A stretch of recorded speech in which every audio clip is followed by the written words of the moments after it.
Coming up in July at the Melbourne Documentary Film Festival are some very interesting documentaries. One is called Dig Deeper, and we're speaking to Fiona Cochrane, who produced it, and Mark Street, who directed it, and Ben McKeown, who is one of the artists, as well as we'll be talking about The Language of Light, which Fiona Cochrane directed, some episodes, and cinematographer Mark Street. So lots to talk about. Welcome all to Movie Metropolis. Thank you. Thank you. Let's start with Dig Deeper, which is such an interesting look at Indigenous art and for artists in particular, including Ben McKeown. Tell me about the origins of making this documentary. Well, I'm glad Ben's with us because it started with Ben. One of his artworks is called I Wonder, and it featured in my last film. And in the work, it's a text-based work, and in the work he poses a lot of questions. And one of the questions really struck me, and it was about his family background. And he asked how did one side of his family, being the colonizers to South Australia, come in and affect and potentially have part of displacement of the other side of his family. And that kind of struck me as something I hadn't really thought much about, that you know, you've got two sides of a family that are basically causing huge rift in you know, the lifestyle and future. And so then you start talking about artists and their dual heritage, and how the dual heritage comes out possibly in their stories and in their particularly in their art. And so from there, we started to talk to other artists like Black Douglas and Penny Evans and Marie Clark about their dual heritage and how that affected their work and going forward, and the sort of stories they tell, really. And there's such interesting stories and such great artwork as well. I was very, very impressed. So Fiona, what were some of the challenges of putting this all together, producing it? Look, there weren't a great deal of challenges because Mark was so well organised and had everything well in hand with a lot of that stuff. The biggest thing was really that the four artists are all in different states, so that we had to do a bit of travel to do it. You know, Ben is in South Australia, Marie is here, Penny is in Queensland but was in Canberra for a bit of the time, and Black Douglas is in Sydney. So there was a bit of travel and we had to coordinate those sort of things. But really, in terms of the artists, they were all fantastic and willing to be involved and participated without any issues. So that was all great. Thanks, Ben. Yeah, so Ben, welcome. Yeah, tell me about your involvement in the film and your interest in revealing a lot about your life in the film as well. Well, I think I'm pretty open, genuinely. Generally, I'm a pretty open character, and I had met Mark before in a previous project, Mark and Fiona, and they asked me to reveal a little bit more of my practice through the lens of I Wonder. I jumped at it because it gave me an opportunity to just express some ideas that I've been sitting on for a while, and this body of work, especially the clay tokens, is a relatively new direction for me, and incorporating the I guess the juxtaposition between my Aboriginal heritage and non-Aboriginal heritage, and my non-Aboriginal heritage being pretty early colonizers in South Australia. My first non-Aboriginal family came out in 1836. That's the year South Australia or Adelaide was founded, and a lot of them had a lot to do with were beneficiaries of the displacement of the Kaurna people and subsequently other Aboriginal language groups. And I find I find that unique position interesting, and when I started, I wrote I Wonder in 25 years ago. I don't feel there was a lot of questioning or discussions between dual heritages. But now in 2023, it seems to be a lot more accepted as for artists to delve into both sides of their cultural heritages, to draw inspiration and provide some sort of reconciliation for their own selves, their own identities as well, which is what I'm enjoying to do. And Mark and Fiona are a pleasure. Mark came over to South Australia, he bossed me around. I loved it. You took it easy. You took it well. It was great too. Yeah, and I must say, Ben, your artwork is really quite challenging and fascinating at the same time. You're not afraid to tantalize audiences with provocative sort of work. Oh, yeah, thank you. That's all. If you can't art for me personally, art, if it can't make you stop and think, you've got to be able to create some sort of dialogue with the audience, and if you can have some deep thought about it, about what we're talking about, I think it's really important. Okay. Yeah. And and congratulations on winning that award. I don't know if I quite won it. Which one's that? It was very close, though. I was close. It's close, right? Nominated, that's Yeah. right. And Yeah. yes. Anyway, recognition is important. It is. I did win the 2011 Victorian Indigenous Art Awards, which was a big award initiative by the state government early on, and that was a great recognition. And my tapestries at the State Library of Victoria, and that was the first tapestry collected by the State Library of Victoria, produced by, I was the first contemporary Indigenous artist to be collected by the State Library, and that's also one of, I'm quite proud of that achievement as well. Well, congratulations on that. Thank you. Mark, tell me about the logistics of filming in terms of camera you used, or cameras, and the process of filming and so on. Well, being low budget documentaries, Peter, as you well know, you kind of have the compact crew, and because of travel, extra expenses and things like that.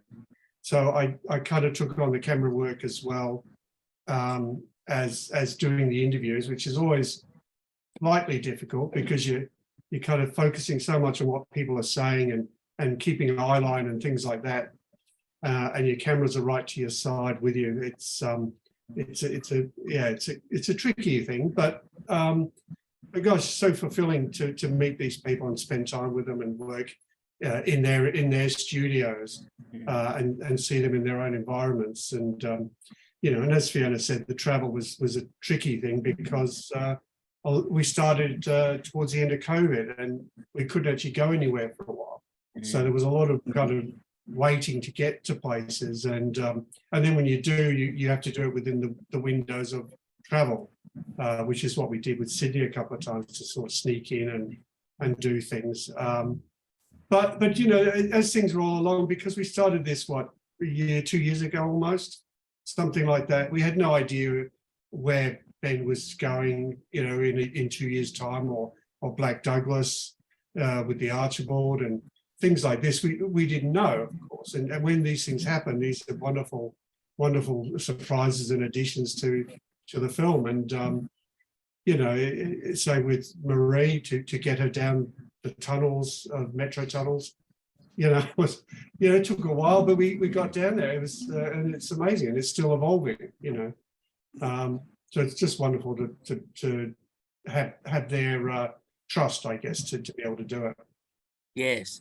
Those shots of the metro tunnels are absolutely fascinating, and the artwork that she's going to be producing for that looks like it will be incredible. Yeah, well, we've all got our fingers crossed as to what that's going to be. Yeah.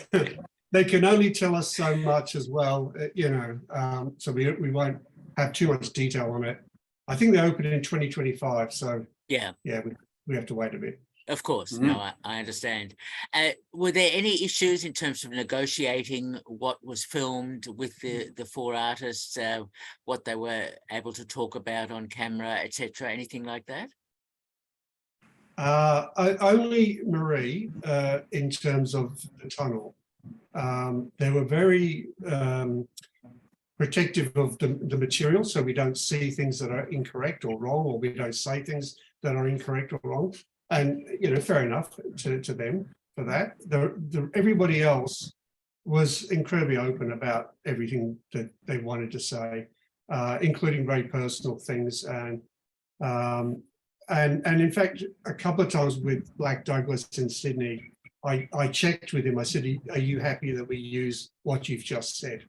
Is that okay?" Because it could be contentious, and he was very happy for us to use it.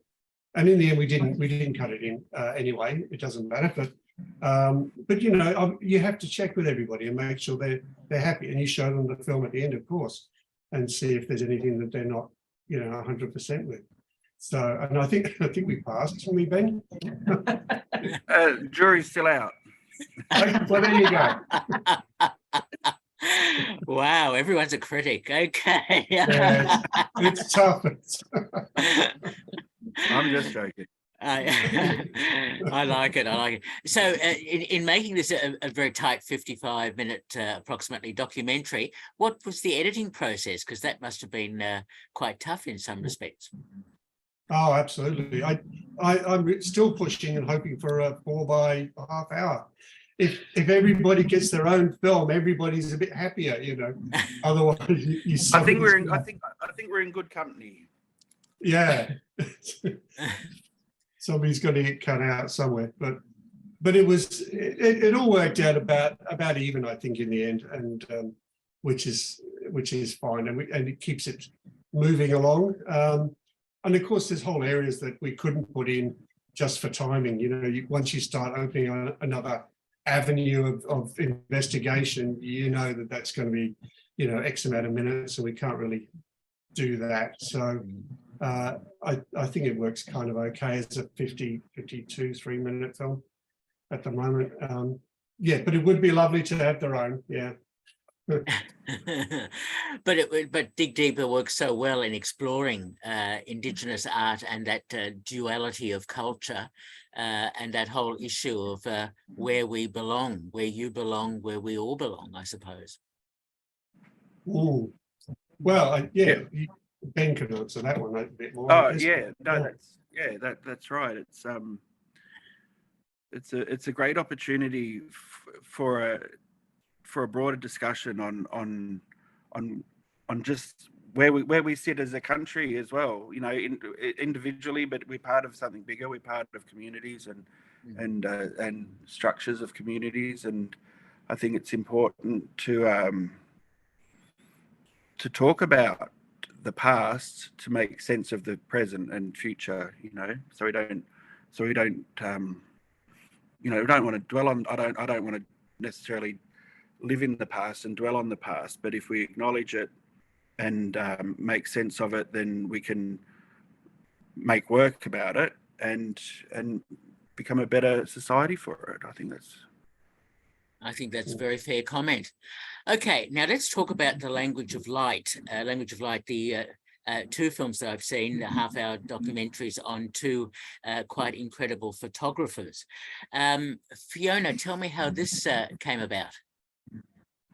Well, this is a series of 7 by half hours, and these are the first 3. I've only actually completely finished 2, so you haven't seen the third one. We're still finishing it this week. Yeah. Look, this was actually not my idea. This was the idea of a friend of mine who is also another Melbourne photographer, Tanya Jovanovic, and she kept saying to me, "Why don't you do a series on photographers? Why don't you do a series on photographers?" And I sat down with her one day and we talked about it and worked out who we would like to get and do with it. get involved and cover for it. And we chose 6 photographers who are largely older, so that they have a large body of work, but all very different types of photography. So different styles, whether it's photojournalism, portrait, more art photography, you know, a whole range of different ones. And yeah, then I just contacted the various people. One of them I was friends with, so that was easy. One of them is related to Mark, so that was easy too. But the other ones I contacted, and they were all happy to be involved. And you've seen Emmanuel and Ashley. Yep. Ashley grew out of contact with Emmanuel. Once we'd organised Emmanuel and talked with him, Ashley happened to be coming, who lives in New York now and works largely for the New York Times, happened to be coming to Australia, to Victoria, to do a exhibition at NGV. So we grabbed him for an interview and things while he was out here. And so he became the 7th in the series, yeah. Okay, and I must say, Mark, your cinematography is exemplary. It looks great to see the. Very nice of you to say, Peter. Very nice. And hey, there's nothing more daunting to go in and face photographers and film them. You know, how's the lighting? All right, you know. Exactly. Yeah. I can imagine. Yes, you're the challenges you face to make sure that their work looked great, and it certainly does. Yeah. No, they're wonderful photographers. Yeah, and such a beautiful range. I mean, Fiona's certainly picked a whole diverse styles and techniques, and you know, each one has got their own story. Is quite great. Well, Emmanuel's story is so fascinating, his Filipino background, and he was intrigued by other cultures and religions, and his exploration of Jewish life, etc. I found all of that quite fascinating.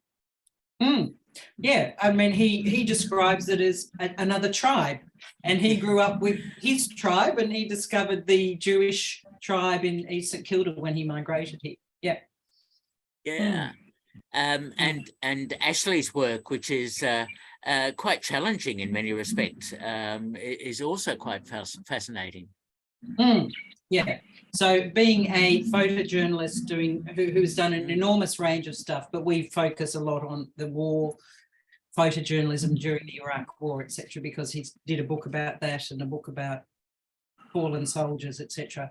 And, you know, as in the story ends up with PTSD, having had pretty horrific stories over there. So he's got a very strong story to tell.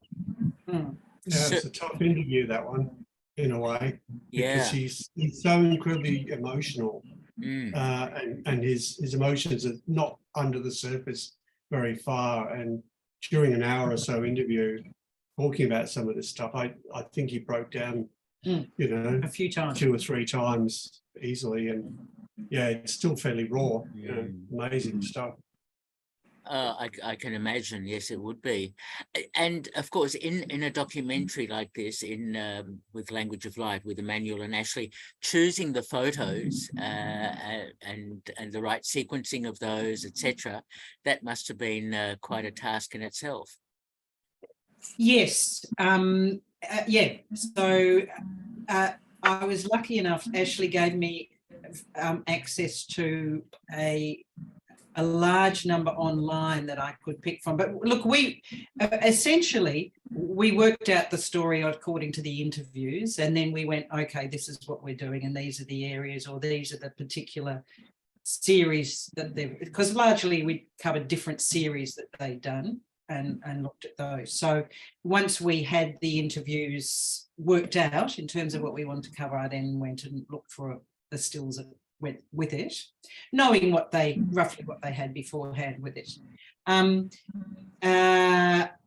With Emmanuel, he also has a very long history as a documentary photographer with really beautiful documentary stuff. But in this series, what he was talking about more was a lot of his art photography. So we concentrated a bit more about that. But if people know a lot of his work, you see, well, a lot of the first half is more the documentary in the Jewish area, but he has done a lot of other documentary photography that's fabulous that we just couldn't fit in. So we put a few of those pictures in the credits, but we didn't cover that as a whole series because we concentrate on other parts of it. Sure. And the spacesuit I found quite fascinating. Yes, that's gorgeous. The Second Earth series. Yeah, it's lovely. Yeah. Okay, so with this series of films on photography, how will they be screened apart from, of course, the Melbourne Documentary Film Festival? We don't know yet. Unfortunately, with both of these films, we are largely unfunded and just make them and then hope we can get things screened in places. I would be hoping that maybe a television network may show it as a series in the same way as we're hoping that Dig Deeper will go to television, to NITV or something similar.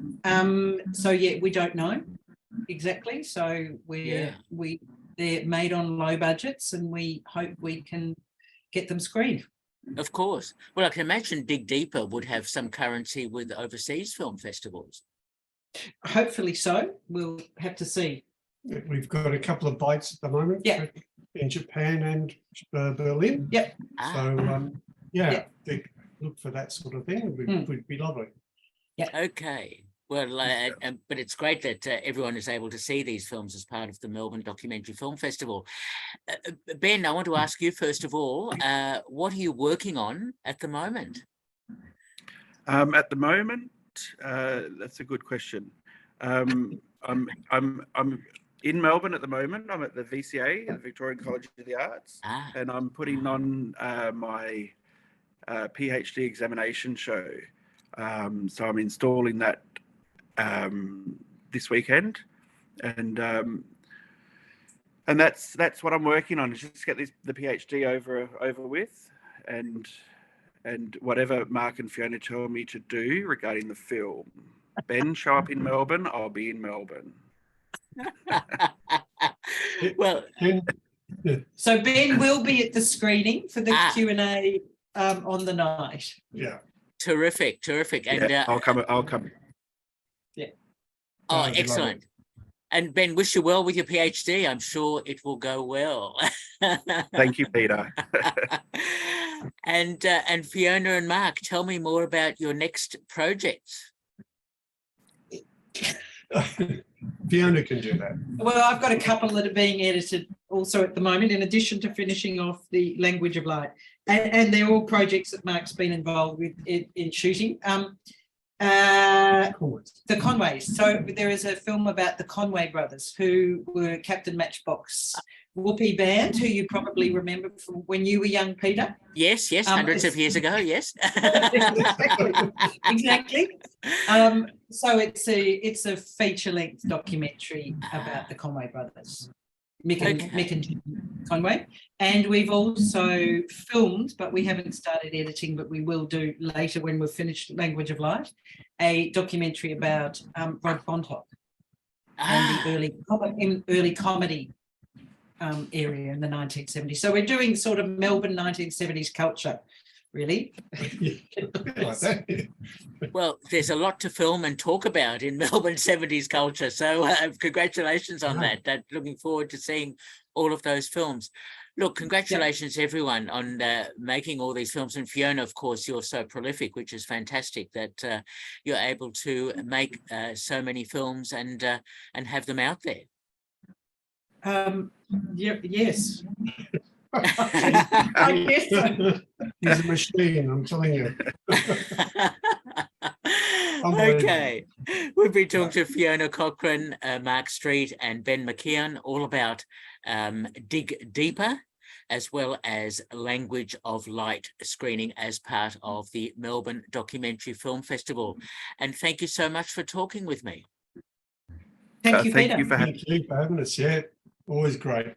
Are you going to be doing a Q&A for Dig Deeper? I'm not sure yet. It's up to Lyndon to decide which Q&As I'm going to be doing, but I'm certainly going to be involved. Okay, good. Great. Thanks, Peter. Okay, good to talk to you all. See you later. See you later. Good to talk to Bye-bye. Okay, bye. Bye-bye.